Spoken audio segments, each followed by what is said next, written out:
여러분 안녕하십니까? 뉴스라이브 문을 엽니다. 어제 등교를 시작한 고3 학생들이 오늘은 전국연합학력평가를 치릅니다. 전국 단위 성적 처리가 이루어지는 사실상 올해 첫 수능 모의평가인데요. 어수선한 상황에 여러모로 고3 학생들이 짊어질 부담도 짐작이 됩니다. 올해 수능일까지 197일 남았습니다. 5월 21일 뉴스라이브 지금부터 시작합니다. 오늘의 헤드라인입니다. 코로나19로 연기되어 온 등교가 고3 학생부터 시작됐습니다. 마스크 착용은 필수로 급식실에도 칸막이가 설치됐습니다. 성동구가 PC방과 노래방 등에 전자명부를 도입했습니다. 이용자를 특정할 수 있어 코로나19 대응에 기대감이 큽니다. 성북구의 한 사찰이 영옥당을 운영하면서 논란이 되고 있습니다. 무허가 운영은 계속되고 있고 주민들은 반발하고 있습니다. 금천구청역 복합개발 사업에 물꼬가 트였습니다. 민간 사업자 선정을 시작으로 이르면 올해 말 착공될 전망입니다.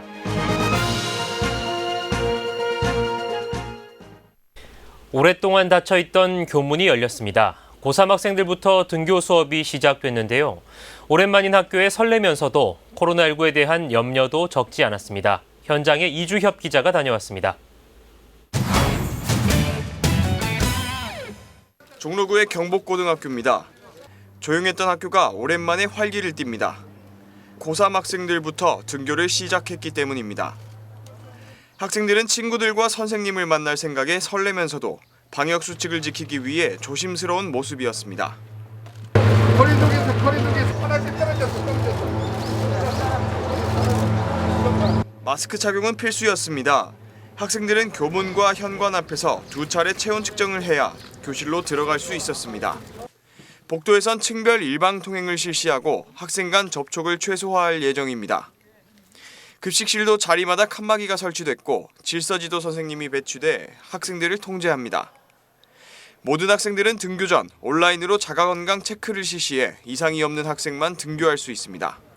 쉬는 시간은 담임 선생님들이 층별로 당번을 정해서 위생 지도를 할 것이고 급식 질서지도는 6분의 급식 질서지도 선생님들이 어제 전체 교직원 회의를 통해서 역할 분담을 분명히 했고 한편 조희연 서울시 교육감도 아침 일찍 학교를 찾아 방역 준비 상태를 점검했습니다. 등교 수업과 원격 수업을 조화시키는 진정한 블렌디드 러닝의 새로운 길을 저는 이제 코로나가 일상이 되는 이 국면에서 저는 또 만들어 가야 된다고 생각합니다. 기숙 학생들에 대한 조치를 묻는 질문엔 원칙적으로 금지돼 있지만 장거리 통학생에 한해 허용한다며 다인실 이용을 제한하고 생활방역교사를 통해 철저히 방역하겠다고 밝혔습니다. 딜라이브 서울경기 케이블TV 이주협입니다. 어제부터 고3 학생들이 등교했지만 첫날부터 산발적으로 확진자가 나오면서 걱정이 커지고 있습니다. 보건당국은 예상했던 범위라며 아직 등교 중지를 판단하기엔 이르다고 밝혔는데요. 한편 올해 첫 수능 모의고사인 전국연합학력평가를 치릅니다. 취재기자 연결해 자세한 내용 알아보겠습니다. 이주협 기자. 네, 보도국입니다. 네, 어제 고3 학생부터 등교가 시작됐죠. 근데 첫날부터 확진자가 나왔습니다. 네, 그렇습니다. 어제 우려 속에 고3 학생들의 첫 등교 수업이 있었는데요. 첫날임에도 불구하고 고3 학생 중 확진자가 나와 불안감이 커지고 있습니다. 네. 인천에서 코인 노래방에서 감염된 것으로 추정되는 고3 학생 2명이 확진 판정을 받았고 인천시 교육청은 5개 고등학교의 모든 학생 모두를 귀가시켰습니다. 이와 관련해 보건당국은 20일 정례 브리핑에서 학교 안에서 산발적으로 확진자가 발생하는 것은 예상 범위 내라며 아직 등교를 중지하거나 강력한 사회적 거리두기로 전환하는 것은 고려하지 않고 있다고 전했습니다. 이어 당분간 교내 확진자가 산발적으로 나올 것이라 보고 있다며 철저한 방역 조치와 신속한 이송 체계 등을 통해 추가 확산을 빠르게 막겠다고 말했습니다. 네, 이 학교는 학생들이 장시간 또 가깝게 지내는 공간이다 보니 세밀한 방역 대책이 필요해 보이는데요. 한편 오늘 첫 수능 모의평가를 치르죠. 네, 그렇습니다. 올해 처음 실시하는 전국연합학력평가가 치러지고 있습니다. 경기도교육청의 주관으로 치러지는데요. 지난달 8일에 실시할 예정이었지만 등교가 미뤄지며 오늘까지 연기됐습니다. 학생들에게 이번 시험은 전국 단위로 성적이 처리돼 그동안 갈고 닦은 실력을 점검해볼 기회입니다. 시험은 5개 영역으로 시행되고 다음 달 5일부터 성적표가 제공됩니다. 21일 0시 기준 코로나19 서울시 확진자는 어제보다 3명 늘어난 756명이고 사망자는 없습니다. 지금까지 보도국에서 전해드렸습니다. 네, 이주엽 기자 잘 들었습니다. 지금까지 고3 등교를 시작으로 코로나19 현황 살펴봤습니다. 서울시는 등교를 시작한 고등학교 3학년 학생이 코로나19 의심 증상으로 이송 요청을 하면 119 구급대를 지원할 방침입니다. 서울시는 코로나19가 종식될 때까지 119 구급대를 지원할 예정이며 의심 증상 학생은 각 자치구별로 설치된 선별 진료소로 이송됩니다. 지금까지 서울시 119 구급대는 코로나19 의심 환자 5,600여 명을 이송했고 이 가운데 223명이 코로나19 확진을 받은 것으로 집계됐습니다. 한편 소방재난본부는 환자 이송 등 현장 활동 중에 코로나19에 감염된 소방공무원은 없었다고 전했습니다. 성동구가 전국에서 최초로 NFC 태그 방식의 전자명부를 도입했습니다. 현재 PC방과 노래방 등 다중이용시설에서 사용 중인데요. 출입자를 특정할 수 있어 코로나19 대응과 관련한 기대감이 큰 상황입니다. 보도에 조성엽 기자입니다. 성동구의 한 PC방. 입구를 들어서면 수기로 출입명부를 작성하는 여타 가게와 달리 QR코드가 눈길을 끕니다. 이름하여 모바일 전자식 방문명부. 핸드폰 하나만 있으면 NFC 태그 기능이나 QR코드를 활용해 본인 인증이 가능합니다. 핸드폰에 NFC 기능을 활성화시키고 태그를 합니다. 또 다른 창이 뜨고 본인의 이름과 전화번호를 남깁니다. 발열 여부도 기록합니다. NFC 태그 방식 외에 QR코드를 찍는 방식으로도 인증이 가능합니다. 본인 인증 절차가 없으면 입장이 안 되는 만큼 코로나19와 관련해 출입자를 특정하는 데 용이합니다. 더불어 확진자와 같은 시간대 이용자의 정보를 타 장소 출입 시 실시간으로 전달해 출입을 제한하는 역할도 수행합니다. 모바일 전자로 명부를 관리하기 때문에 실시간으로 접촉자라든가 확진자 정보가 통보가 돼서 빠르게 이러한 사태를 예방할 수 있다는 효과가 있습니다. 성동구는 PC방과 노래방 등의 전자명부 도입을 시작으로 향후 공연장과 문화체육시설 등 다중이용시설에도 전자명부를 도입할 계획입니다. 다만 구는 전자명부로 인해 사생활 보호가 되지 않을 거라는 일부 우려에 대해선 공인받은 업체가 개인정보를 암호화 관리해 유출될 가능성이 전혀 없고 2개월 뒤면 자동 폐기된다고 전했습니다. 딜라이브 설경기 케이블TV 조성엽입니다. 성북구 정릉동이 납골당 문제로 시끄럽습니다. 한 사찰에서 구슬 형태로 고인을 모시는 영옥당을 운영하면서 문제가 불거졌는데요. 어떤 내용인지 이승준 기자가 취재했습니다. 논란의 시작은 이렇습니다. 고인의 유골가루를 구슬로 만들어 보관하는 영옥당을 납골당으로 봐야 할지 말지의 문제. 사찰 측에선 납골당이 아니라고 주장합니다.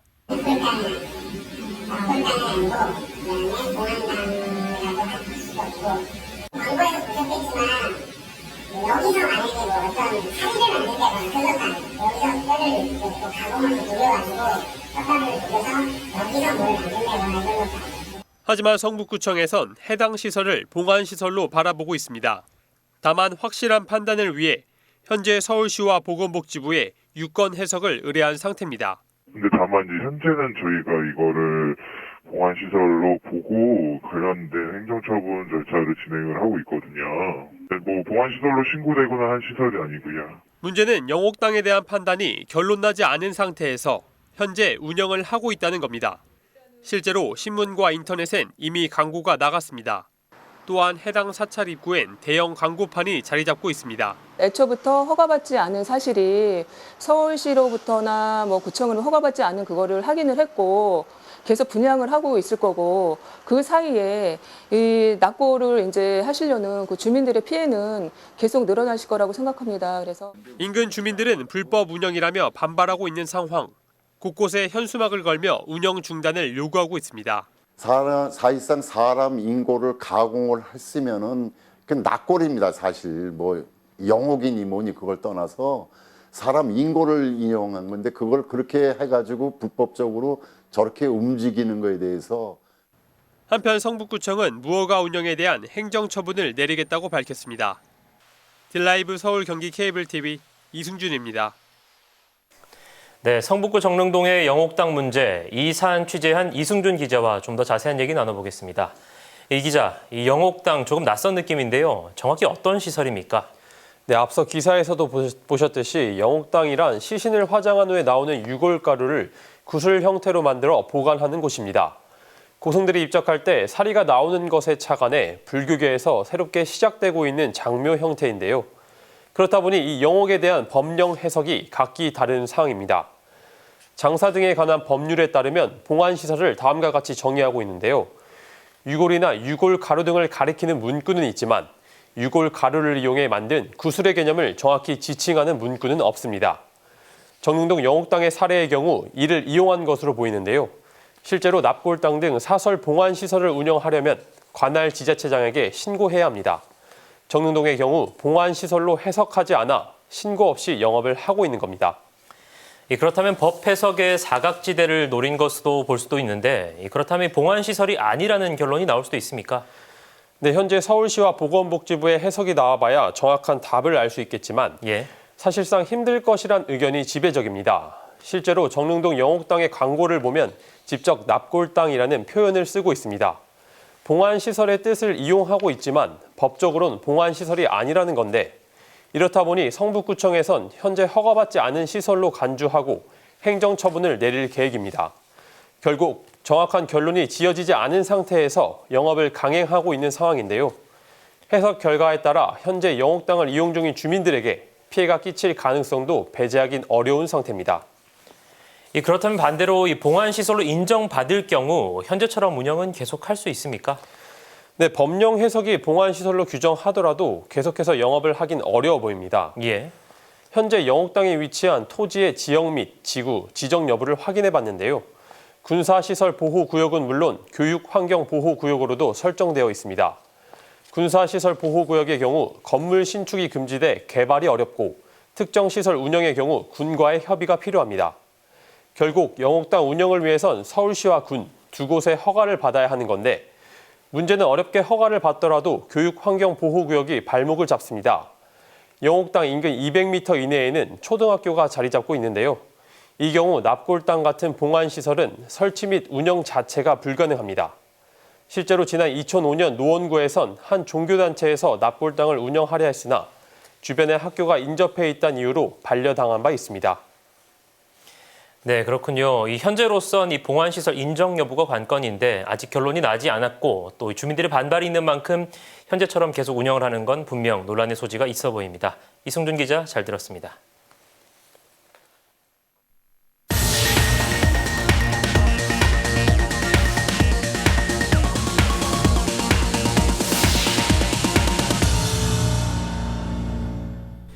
문석진 서대문 구청장과 측근 인사들이 7급 공무원 채용 과정에서 외압을 행사했다는 의혹을 받고 있습니다. 서대문경찰서는 2015년 서대문구 7급 공무원 최종 면접에서 심사위원이 성적을 뒤바꿔 특정 응시자를 합격시켰다는 의혹에 대해 수사를 진행하고 있는 것으로 드러났습니다. 경찰은 당시 1등과 2등의 점수를 고쳐 합격자가 바뀌었다는 제보를 확인하고 채용 업무를 담당했던 실무자들을 직권남용 혐의로 입건했습니다. 또 경찰은 채용 업무의 최종 책임자인 문석진 서대문 구청장을 조만간 참고인으로 소환해 조사할 계획입니다. 금천구의 수건사업인 금천구청역 복합개발이 가시화했습니다. 올 8월 개발을 맡을 민간사업자 선정이 마무리되면 이르면 올해 말 공사가 시작될 전망입니다. 엄종규 기자입니다. 지난 1981년 건립된 금천구청역. 40여 년의 세월이 지나면서 노후화로 시설 개선 요구가 끊임없이 제기됐습니다. 이에 수년 전부터 복합 개발이 추진돼 왔는데 최근 민간 사업자 공모가 시작되면서 사업에 물꼬가 트였습니다. 10년 묵은 금천구청 역사 개발이 이제 시작됩니다. 작년에 LH랑 국토부랑 철도청이랑 저희가 MOU를 맺고 시작했는데요. 민자 역사를 이제 공모하는 그런 단계로 넘어간 겁니다. 계획대로 오는 2025년 복합 개발이 마무리되면 금천구청역에는 청년과 신혼부부를 위한 230세대의 행복주택이 들어섭니다. 여기에 상업과 업무 그리고 문화시설도 들어서 복합 기능을 갖춘 새로운 금천구청역으로 재탄생할 전망입니다. 금천 구민들이 제일 많이 이용하시는 역사가 현대화돼서 주민들이 편리하게 또 안전하게 이용하실 때라는 의미에서 굉장히 중요한 뜻을 갖고 있다고 생각하고 있습니다. 구는 금천구청역 복합개발과 함께 현재 서울시 교통영향평가심의가 진행 중인 종합병원 개발 역시 내년 상반기 착공을 목표로 사업이 진행 중이라고 덧붙였습니다. 딜라이브 서울 경기 케이블 TV 엄종규입니다. 8층 건물 외관에 붙어 있던 강화 유리가 바닥으로 떨어지는 아찔한 사고가 발생했습니다. 다행히 다친 사람은 없었지만 강화 유리가 언제 또 어디서 깨질지 몰라 주민들의 불안이 커지고 있습니다. 보도에 태윤형 기자입니다. A씨는 지난 13일 송파구의 한 대형 쇼핑몰에서 아찔한 경험을 했습니다. 쇼핑몰을 나서려는 순간 문 밖에서 유리 파편이 사방으로 튄 겁니다. 차라락 하면서 유리가 막 파편이 사방으로 다 튀고 비우듯이 이렇게 바닥에 막 튀고 지금 건물이 붕괴되는 건가 싶어가지고 다 반대쪽 문으로 나와. 유리 파편의 정체는 8층 건물 외벽에서 떨어져 나간 강화 유리였습니다. 강화 유리가 떨어진 현장입니다. 그 당시 충격으로 캐노피에는 금이가 있고 출입구와도 불과 몇 미터 떨어져 있지 않아 자칫하면 안전사고로 이어질 뻔했습니다. 쇼핑몰 측은 이번 사고의 원인을 외부 충격 없이 강화 유리가 깨지는 이른바 자파 현상으로 보고 있습니다. 강화 유리의 특성상 제조 과정에서 발생한 불순물로 인해 자연적으로 파손될 수 있다는 건데 실제로 지난 2017년 9월에도 해당 건물 10층에서 자파 현상이 발생했던 것으로 확인됐습니다. 건물 내부에서 그 강화유리 자연 파손이 많이 일어나요. 이런 그 강화유리 자연 파손은 저희 건물뿐만 아니고 모든 건물이 마찬가지예요. 전문가들도 제조 과정에서 걸러내지 못한 황화니켈 결정이 온도에 의해 팽창해 자연 파손으로 이어질 수 있다고 설명합니다. 이게 니켈 설파이드라는 물질이 존재를 하면서 이것이 온도가 올라가면서 전이가 되면서 팽창하고 그래서 유리가 깨지는구나. 이렇게 밝혀낸 거죠. 하지만 과거와는 달리 불순물을 걸러내는 기술이 발전해 자파 현상은 극히 드문 일이라고 덧붙였습니다. 다만 미세균열에 온도와 진동 같은 환경적인 요인이 가해져도 자파 현상은 발생할 수 있다고 지적했습니다.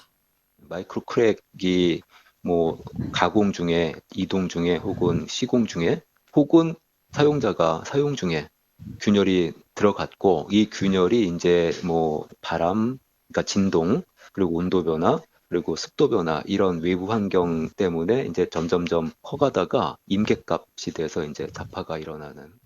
쇼핑몰 측은 기술적 보완점이 있는지 전문가 자문을 거치는 한편 재발 방지를 위한 지도 점검을 늘리기로 했습니다. 송파구도 조속한 보수와 안전 조치를 진행하라는 행정 지도를 내린 상황입니다. 자파 현상이 드문 현상이긴 하지만 강화 유리로 시공되는 건물이 늘어나는 추세인 만큼 이에 대한 안전기준 마련과 시공에 있어서도 세심한 대책이 필요해 보입니다. 딜라이브 서울 경기 케이블 TV 태윤영입니다. 마포구 의회에서 구정질의가 진행됐습니다. 농수산물 시장 가산금 문제가 도마 위에 올랐는데요. 이와 관련해 유동균 마포구청장이 처음으로 입장을 내놨습니다. 천서연 기자입니다. 농수산물 시장 가산금과 관련해 유동균 마포구청장이 처음으로 입장을 내놨습니다. 시장 상임 번영회의 청원을 통해 공단의 가산금 부과가 법에 위반될 소지가 있다는 걸 알았다는 것입니다. 구의회가 제시한 법적 해석도 마찬가지. 최근 공단에 가산금 철회를 요청했다고 밝혔습니다. 30% 부과 예정이었던 가산금에 대해 시설관리공단 하여금 부과하지 않는 방향으로 검토해 주실 것을 전달한 바 있고. 덧붙여 유 구청장은 마포구 시설관리공단이 상인들에게 부과했던 가산금을 철회할 것이라고 말했습니다. 제가 알기로는 그렇게 검토가 되어서 그렇게 할 것으로 알고 있다는 말씀으로. 관련해 이민석 의원은 마포구 시설관리공단에 공식 사과를 요청했습니다. 임대료 갈등부터 가산금 부과 논란까지 공단이 상인들을 배려할 의사 없이 단순히 재정 돌보기에만 급급했다는 것입니다. 마포구 시설관리공단 이충기 이사장께서는 농수산물 시장 상인들에게 진심 어린 사과를 해주시기 바랍니다. 만일 그렇지 않다면 이번 일에 대한 책임을 반드시 물을 것입니다. 한편 농수산물 시장 가산금 철회와 관련해 당사자인 마포구 시설관리공단의 공식 입장은 아직까지 나오고 있지 않은 상태입니다. 빅라이브 서울경기 케이블TV 천선입니다.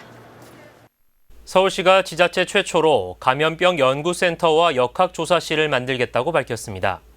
박원순 서울시장은 서울형 표준 방역 모델 구축 계획을 발표하며 2024년까지 2,800억 원을 편성할 계획이라고 전했습니다. 코로나19와 같은 감염병에 체계적으로 대응하기 위해 올해 하반기까지 관련 분야 전문가들을 조직해 감염병 유행 예측과 대응책을 연구할 계획입니다. 또한 지방정부 차원의 공공의과대학을 설립해 응급외상과 감염성 질환 역학조사 등 공익성이 강한 특수 분야의 공공의료 인력을 확충하겠다는 입장입니다. 강남구는 최근 이태원 클럽발 코로나19 집단 감염 확산에 따라 주요 간선도로에서 집회와 시위 등 집합행위를 금지하기로 했습니다. 장소는 영동대로와 봉은사로, 강남대로와 테헤란로, 학동로 전체와 인도로, 기간은 심각 단계인 감염병 위기경보가 해제될 때까지 적용됩니다. 금지 조치를 위반한 경우 주최자와 참여자는 관할 경찰서에 고발 조치됩니다. 코로나19 극복을 위한 금천구 사랑의 희망박스 전달식이 지난 20일 금천구청 광장에서 열렸습니다. 금천군의 취약계층에게 전달될 희망박스는 사단법인 희망을 나누는 사람들이 기부한 것으로 방역과 생활용품 등이 담겼습니다. 전달식 참석자들은 코로나19로 모든 국민, 특히 취약계층이 어려움을 겪고 있다며 나눔의 손길이 지속되길 기대했습니다.